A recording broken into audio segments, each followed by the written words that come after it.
الحمد لله رب العالمين أشهد أن لا إله إلا الله وحده لا شريك له ولي الصالحين وأشهد أن سيدنا ونبينا محمدا عبده ورسوله الصادق الأمين اللهم صل وسلم وبارك على سيدنا محمد وعلى آله وصحبه ومن تبعهم بإحسان إلى يوم الدين.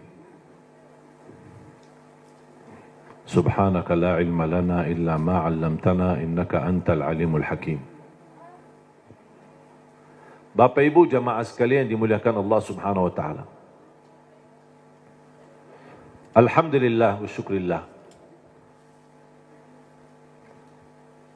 Saya tidak bisa membayangkan 12 tahun sudah berlalu. Saya masih ingat pertama kali belum bisa sama sekali bahasa Indonesia tahun 2008. Cuma saya ingat satu kalimat, bagus. Jadi orang bicara sama saya, cuma saya jawab bagus. Sudah makan? Bagus. Mau kemana? Bagus. Jadi saya artikan semua bagus. Dan selalu saya berdoa, ya Allah tolong bantulah saya, supaya bisa bahasa Indonesia yang bisa difahami. Kira-kira Bapak Ibu faham gak sekarang? Berarti doa saya sudah kabul. Karena itu doa saya tidak pernah belajar sekolah Indonesia atau kursus bahasa Indonesia atau dari kamus. Nah, cuman hanya bergaul, duduk, dengar, sering saya dengar, alhamdulillah bisa hafal. Ketika ucapkannya mungkin belum begitu pas, orang-orang ketawain dulu, tidak apa-apa. Saya bilang diketawain, dia bodohin, tidak apa-apa. Yang penting saya bisa sampaikan yang bermanfaat.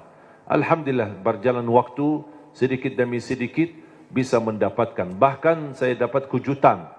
Saya menemukan saudara keluarga saya di Indonesia. Dulu ibu saya dan ayah tidak pernah cerita. Tapi saya ketika sudah berada di sini, baru saya menemukan saudara keluarga. Ternyata kakek saya dan ayah kakek saya, dua-duanya kelahiran Lombok. Bahkan ayah kakek saya dibunuh sama penjajah Belanda dan dia punya makam besar di Ampenan, di Lombok, dan dia mampu mempersatukan orang Sasak di Lombok untuk melawan penjajah Belanda. Makanya ketika saya bertemu Presiden Jokowi, saya sampaikan saya sebenarnya cucu pahlawan tapi belum terdaftar. Dan subhanallah tidak membayangkan begitu saya ke Indonesia bisa menemukan sejarah keluarga. Bahkan saya punya keluarga besar di Lombok, di Cirebon, di Surabaya. Salah satu kakek saya nikah sama orang Bumi Ayu di Jawa Tengah. Kemudian bertemu dengan keluarganya juga di Cirebon. Ada juga di Bali, kemudian di Jakarta. Barangkali di Cimahi besok-besok ketemu ada orang yang bunga keluarga. Jadi subhanallah begitu dunia ini kecil. Kita bisa terus bertemu dengan keluarga dan kita terus bisa melanjutkan perjuangan. Dan saya harap mari kita sama-sama memperjuangkan yang terbaik untuk negeri kita Indonesia. Karena mohon maaf, yang kita besok bawa pulang ada dua hal. Ketika kita mati, yang kita bisa bawa hanya amal saleh. Yang kedua, ketika kita mati, yang tersisa di dalam dunia ini hanya nama baik kita. Tidak ada yang lain. Ketika tersebut nama kita, semua orang mau mendoakan. Semoga Allah ampuni, ya Allah. Luar biasa perjuangan orang itu. Luar biasa dia memberi yang terbaik. Orang politisi, orang ekonomi, orang siapapun, dimanapun posisimu, tolong beri yang terbaik. Karena itulah yang akan mengharumi namamu ketika kita sudah besok meninggal dunia. Dan di alam kubur, yang masuk sama kita adalah amal salih. Di sambil kita beribadah. Dan selalu saya berkata, tolong kerja keras untuk duniamu dan kerja keras untuk akhiratmu. Jangan hanya akhirat tapi lupa dunia. Dunia harus maju, harus berhadapan, harus bisa menjadi terang, menerang yang bisa membangun Indonesia. Dan bisa menjadikan Indonesia negara terhormat. Bisa menjadikan Indonesia negara yang diperhatikan oleh dunia. Karena kemajuannya, kebersatuannya. Dan alhamdulillah kita diberikan banyak anugerah dari Allah Subhanahu Wa Taala. Dari hasil bumi, dari hasil tanam-tanaman, dari hasil luar biasa. saya selalu berkata, wallahi negeri Arab kalah sama negeri Indonesia dengan sumber alamnya dan kekayaannya. Kalau dikumpulkan seluruh negara Arab, masih lebih kaya Indonesia. Mungkin karena kita tidak merasa kekayaan itu, mungkin karena belum bersyukurlah. Kekurangan syukur kita dan salah gunakan nikmat itu akhirnya tidak terasa. Padahal kekayaan yang Allah anugerahkan untuk negeri kita Indonesia luar biasa. Dan mudah-mudahan kita bisa dan mampu Allah hantarkan kepada kita, insya Allah, seorang orang wakil rakyat di Dewan Pemerintahan, di Dewan DPR, MPR dan juga di DPRD. Mudah-mudahan semua orang-orang yang diberikan oleh Allah Subhanahu wa taala kemudahan dan kemuliaan yang mereka mampu menjalani tugasnya dan memberi yang terbaik, yang insya-Allah balasannya terharum nama baik mereka dan nama keluarga mereka dan mendapatkan balasannya di hari kiamat di hadapan Allah Subhanahu wa taala. 3 poin yang saya ingin sampaikan. Yang pertama, tolong jangan lewat 1 hari tidak membaca Al-Quran. Belum bisa baca, simak. Dengar. Masih merasa bacanya belum begitu lancar, tidak apa-apa, dengar. Karena pahalanya sama. Yang membaca maupun yang simak, pahalanya sama. Setiap 1 huruf dapat 10 kebaikan. Ini bukan kata saya, tapi kata Rasulullah sallallahu alaihi wasallam. Man qara harfan min kitabillah falahu hasanah wal hasanatu bi 10 amthaliha. Barang siapa yang membaca kitabullah 1 huruf saja dapat 1 kebaikan, dan 1 kebaikan pula dilipat oleh Allah menjadi 10 kebaikan. Alif lam mim bukan 1 huruf, tapi alif 1 huruf, lam 1 huruf, mim 1 huruf. Bayangkan jemaah, bismillahirrahmanirrahim 19 huruf dikali 10 190. Dari segi baca 19, tapi tulisan pahala 190. Dan setahu saya tidak ada amalan yang bisa memberikan pahala berhuruf hanya Al-Quran. Injil, Taurat, Zabur, Suhuf Ibrahim wa Musa, hadis Qudsi, hadis Nabawi, tidak ada. Salat 10 kali lipat, tapi dari total salat. Tidak dihitung setiap rukuk, sujud, bacaan dalam salat, tidak. Dihitung total salat. 5 waktu dapat 50. Sebagaimana diperintahkan di awal 50 kali salat. Tapi Al-Quran satu-satunya ibadah yang nilai pahalanya berhuruf. Bersatu huruf. Dan menurut saya ini promo yang paling istimewa dari Allah. Paham bu promo? Biasanya ibu-ibu yang tahu promo. Ada enggak di pasar promo? Kalau kita misal mau belanja, ditawarkan, ini beli misal gelas 1 dapat gratis 1. Beli 2 botol minyak goreng dapat gratis 1. Ada kan? Atau beli misal 2 botol mie goreng, minyak goreng dapat 1 dus mie goreng lah misalnya. Ada kan? Itu kan namanya promo. Pernah enggak Bapak Ibu bertemu dengan promo, beli 1 botol minyak goreng dapat 10 gratis? Ada enggak promo begitu? Pasti merugi kan? Allah Subhanahu wa taala tahu manusia suka promo, makanya Allah tawarkan promonya. 1 huruf dapat 10 kebaikan. Tapi sayang sekali yang berlaku promo manusia, tapi promo Allah belum laku. Karena banyak kita manfaatkan promo manusia, tapi tidak memanfaatkan promo dari Allah Subhanahu wa taala. Bahkan berita gembira, ada orang berkata, saya sebenarnya ingin baca, tapi bata-bata bacaan saya. Saya takut salah, nanti malah dosa. Mendingan tidak usah baca. Itu alasannya karena berbata-bata. Ada berita gembira dari Rasulullah SAW. Rasulullah bersabda, "Walladhi yaqra'ul Qur'ana wa yatata'ta'u fihi wa huwa 'alaihi syaq lahu ajran." Barang siapa yang membaca Al-Quran, kemudian dia berbata-bata. Terima kasih ya Rasulullah. 1400 tahun yang lalu, nampaknya Rasulullah umatnya bakal banyak berbata-bata. Makanya sudah diberi solusi dari kemarin. 1400 tahun yang lalu. Barang siapa yang membaca Al-Quran, kemudian dia berbata-bata sambil berat, susah, sulit untuk membaca Al-Quran, tapi tetap dia mempertahankan dan terus dia melanjutkan sesuai kemampuannya, kata Rasulullah, falahu ajran, akan Allah berikan 2 kali pahala. Selain setiap satu huruf 10 kali lipat, dia dapat 2 kali pahala. Satu, karena dia mau membaca Al-Quran. Yang kedua, kesulitan yang dia hadapi, berbata-bata sampai berat, Allah hargai perjuangan itu, Allah berikan pahala.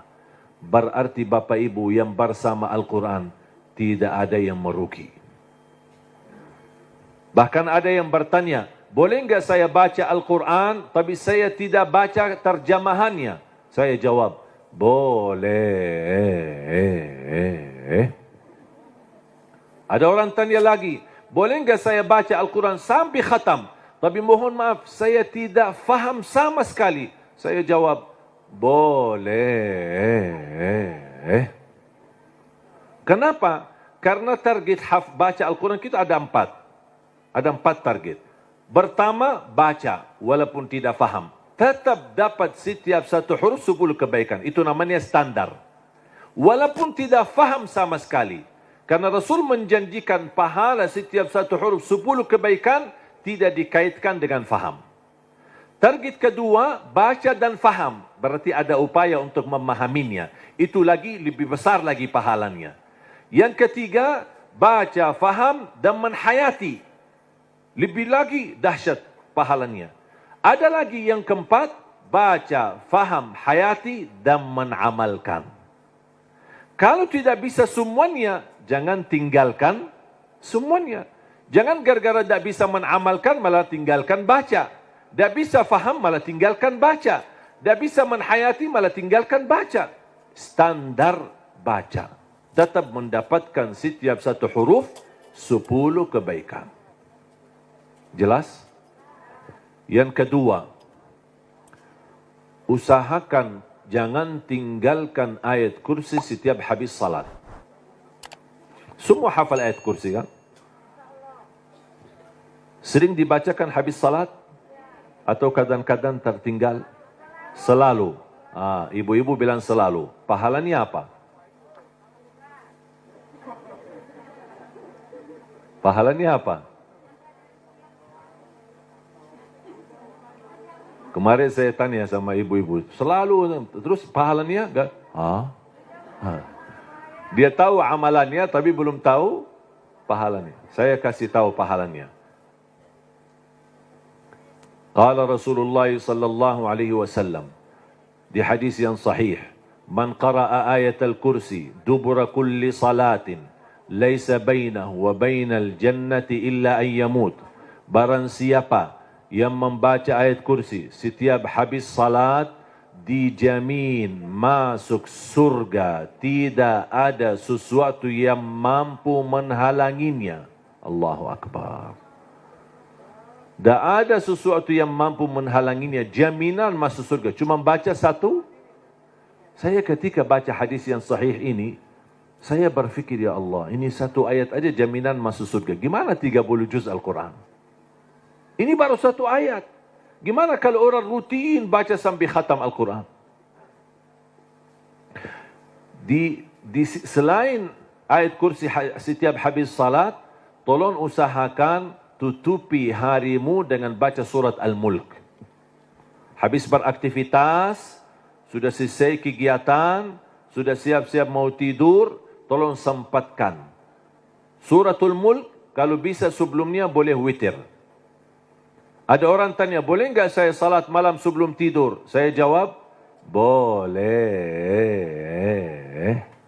Karena salat malam tidak harus tidur dulu. Banyak orang yang salah faham masalah itu. Ini kembali kemampuan. Coba kalau kita memaksakan setiap orang mau tahajud atau mau salat malam harus tidur dulu. Ada orang mungkin misal contoh, ketua Dewan. Aktivitas, rapat, meeting, pulang sudah malam. Kalau dia tidur malam, mungkin bisa jam 12, mungkin bisa jam 1. Belum tentu bisa tahajud.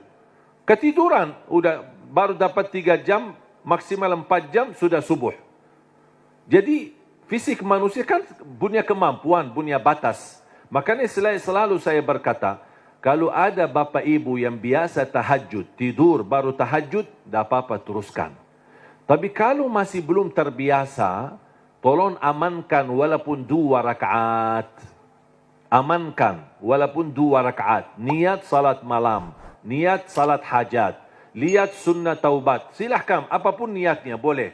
Habis salat 2 rakaat, tambah 1 rakaat witir boleh, atau 3 rakaat.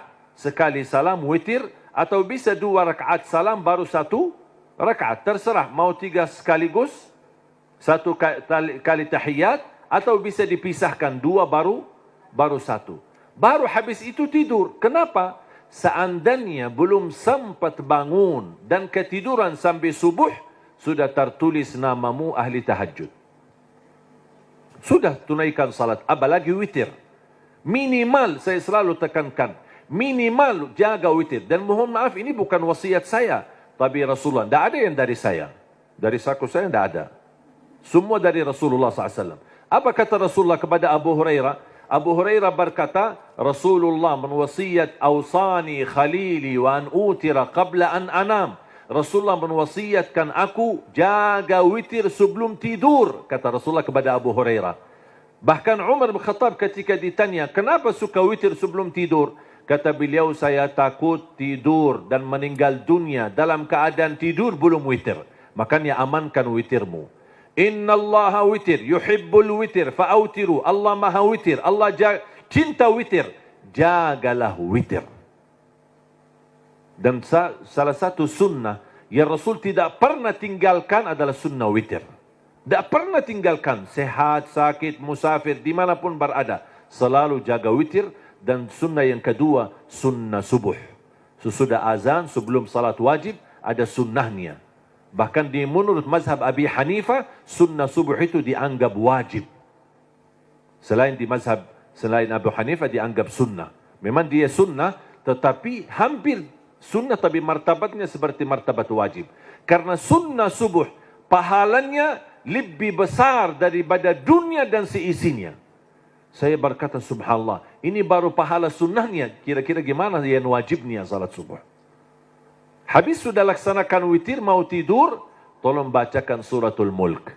Belum lancar bacaanmu, setelkan. Dari HP boleh, atau CD murattal, suratul mulk, atau dari YouTube. Sudah alhamdulillah puluhan bahkan ratusan ribu murattal. Tinggal milih apa yang kita suka. Sambil kita di tempat tidur, berbaring, kita bisa dengar suratul mulk. Kenapa disuruh baca suratul mulk? Apalagi di ujung aktivitas kita, seandainya malam itu meninggal dunia, sudah dapat jaminan selamat dari siksa kubur. Suratul Mulk, jaminan selamat dari siksa kubur. Yang terakhir, sedekah.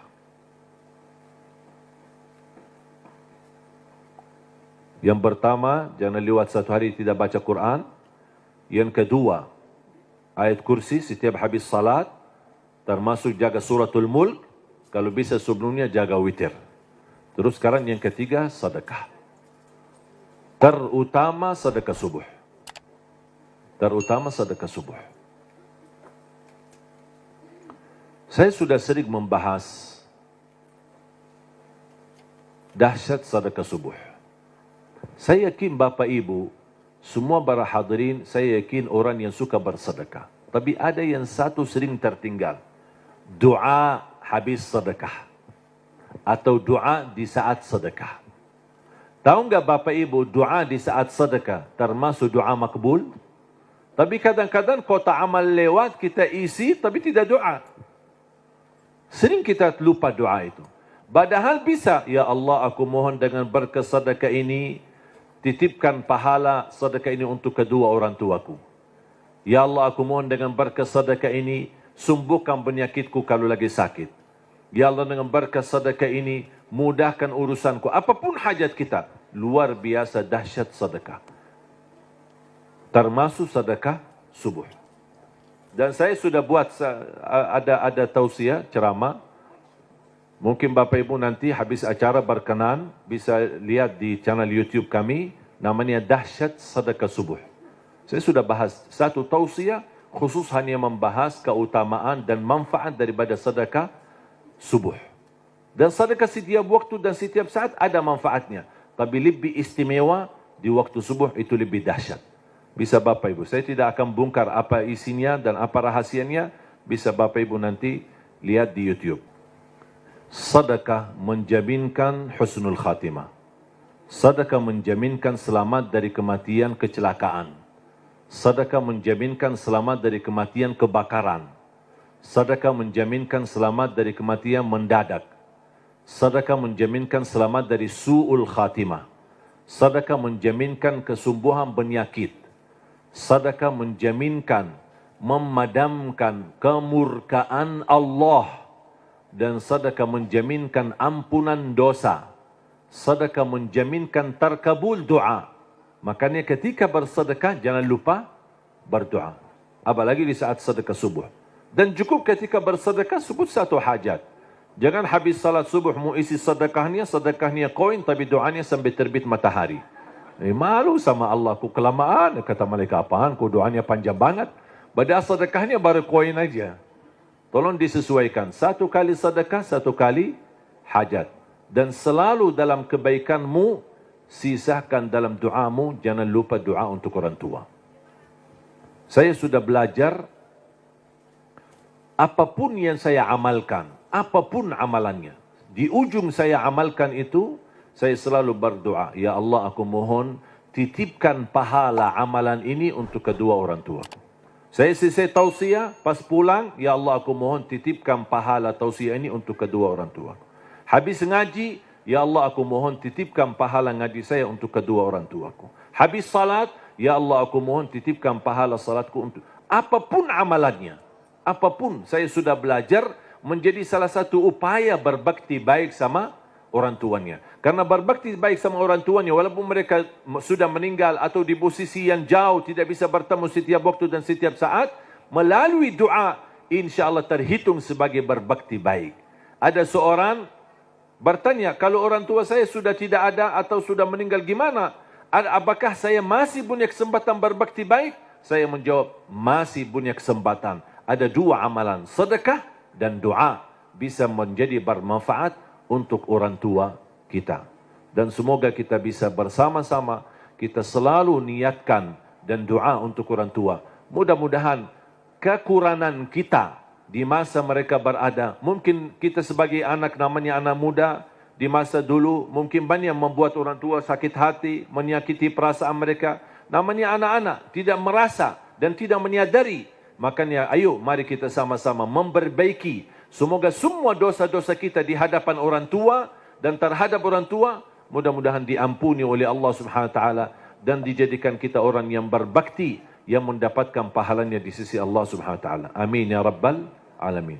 Mudah-mudahan insyaallah menjadi saksi bagi kita semua dan mudah-mudahan menjadi amal salih yang bisa menyalurkan pahala yang tidak terputus sampai hari kiamat. Amin ya rabbal alamin. Mari kita sama-sama berdoa. Bismillahirrahmanirrahim. Alhamdulillahi rabbil alamin. Allahumma salli ala sayyidina Muhammad wa ala ali sayyidina Muhammad. Allahumma ya Allah ya dzal jalal wal ikram. Berilah kepada kami petunjuk kepada jalan yang lurus. Hidupkanlah kami dalam keadaan iman. Wafatkanlah kami dalam keadaan Islam. Akhiri hayat kami dengan husnul khatimah. Jadikan kami semua serta keluarga kami ahlul Quran, pencinta Al-Quran, penghafal Al-Quran, yang mendapatkan syafaatnya Al-Quran. Ya Allah, lancarkan upaya dan ikhtiar Majlis Nurun Nisa ini bersama Yayasan Budi Luhur. Ya Allah, jadikan perjuangan mereka menjadi amal salih yang diterima di sisimu. Dan jadikan tempat ini menjadi tempat pusatnya cahaya yang menyebarkan rahmat lil alamin, yang membawa keberkahan, yang menjadi pusat pendidikan agama, yang bisa memfasilitasi akhlak yang mulia ya rabbal alamin. Allahumma ighfir lana wa liwalidina wa li jami'il muslimina wal mu'minat al ahya'i minhum wal amwat. Allahumma ya Allah, atas izinmu kami bersama-sama bertemu di majlis ini, di dalam acara ini. Anugerahkan kepada kami kemuliaan, sama-sama bertemu kembali di dalam surgamu ya Allah bersama Nabi Muhammad sallallahu alaihi wasallam. Rabbana taqabbal minna innaka antas samiul alim wa tub alaina innaka antat tawwabur rahim. Rabbana atina fid dunya hasanah وفي الآخرة حسنة وقنا عذاب النار وصلى الله على سيدنا ونبينا محمد وعلى آله وصحبه وبارك وسلم والحمد لله رب